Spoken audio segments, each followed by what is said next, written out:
रापटगंज गांव एक बहुत ही खूबसूरत सा गांव था। उसी गांव में एक रामू नाम का आदमी रहा करता था। रामू सबकी मदद करने के लिए बहुत मशहूर था। वो नेक दिल का और बहुत ही मेहनती इंसान था। एक दिन रामू के पास नंदलाल आता और अपने टूटे हुए पैरों के साथ रोते हुए रामू से मदद मांगता। रामू कहता, अरे भाई साहब, आपके पैर तो अभी ढंग से खड़े नहीं हो रहे हैं, आप यहाँ क्यों आए हैं? तभी वो अपना टूटा हुआ ढाबा के बारे में कहता। रामू झट से जंगल की ओर जाता और ढेर सारी लकड़ियाँ अपने मित्रों के साथ मिलके तोड़ना शुरू कर देता। उसके सारे मित्र लकड़ियाँ लेके गांव की ओर आते हैं और नंदलाल का ढाबा बनाना शुरू कर देते हैं। धीरे धीरे करके वो ढाबा बहुत ही खूबसूरत सा एक ढाबा बन जाता है।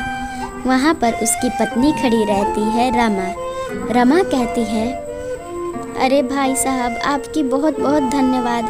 इनके पैर टूट जाने के वजह से हमारे घर में एक एक समय के अन्न के दाने के लिए लाले पड़े हुए थे। रामू कहता है, अरे भाभी जी, आपको धन्यवाद करने की ज़रूरत नहीं है। हम लोग जब एक साथ रहते हैं तो हमें एक दूसरे की मदद ज़रूर करनी चाहिए, और मैंने जब आपकी मदद कर दी तो बदले में कभी कभार चाय पिला देना। हंसते हुए रमा कहती है, मेरा ये जो आपको दिख रहा है छोटा सा ढाबा, ये हमेशा आपके लिए फ्री में उपस्थित है। रामू हंसते हुए देखता और कहता, भाभी जी, मैं तो इतने में ही खुश हूँ कि आपने इतनी बड़ी बात कह दी कि आपका ये ढाबा मेरे लिए हमेशा हाजिर है। आपको कभी किसी चीज़ की ज़रूरत हो तो आप मुझे बताना। अब मैं जा रहा हूँ अपनी गैया को चारा डालने। दबी आवाज़ में वो कहती, मेरे गैया को भी दे देते तो बड़ी मेहरबानी होती। रामू झटपट कभी अपनी गैया के लिए चारा ले जाता तो कभी उनके यहाँ गैया को खिलाने के लिए चारा ले जाता। और रास्ते में वो ये सोचते हुए जा रहा था कि आज अगर उसकी पत्नी की भी किसी ने मदद कर दी होती तो वो आज इस दुनिया में रहती। उसका बच्चा होने के बाद ही पत्नी का ऑपरेशन हुआ था, जिससे कि बहुत सारा खून गिर चुका था और उसकी पत्नी को किसी ने मदद नहीं किया। इसलिए रामू नदी के किनारे पे जाके रो रहा था और ये सोच रहा था, हे भगवान, मैं लोगों की इतनी मदद करता हूँ, काश कि मेरी भी कोई मदद कर देते। तुम्हें तो सारे दुख के बारे में पता है। मेरे साथ बुरा हुआ तो मैं भी चाहता तो इन गांव वालों के साथ बुरा करता, लेकिन मैं चाहता हूँ कि जिस दुख से मैं गुजर रहा हूँ उस दुख से अब कोई ना गुजरे। मेरे हाथ पैर हमेशा सलामत रखना, ताकि मैं सारे गांव वालों की मदद ज़रूर से ज़रूर कर सकूं भगवान।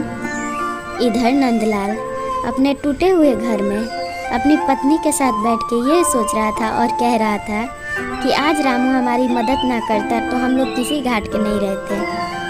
उसकी पत्नी भी उसकी बातें ध्यान से सुन के कहती, हाँ, रामू भाई साहब की मेहरबानी तो हमें भूलनी नहीं चाहिए। 2 छोटे छोटे बच्चे हैं हमारे, और अगर ढाबा से अब पैसा आएगा तो हम लोग इनका भी पालन पोषण कर सकते हैं।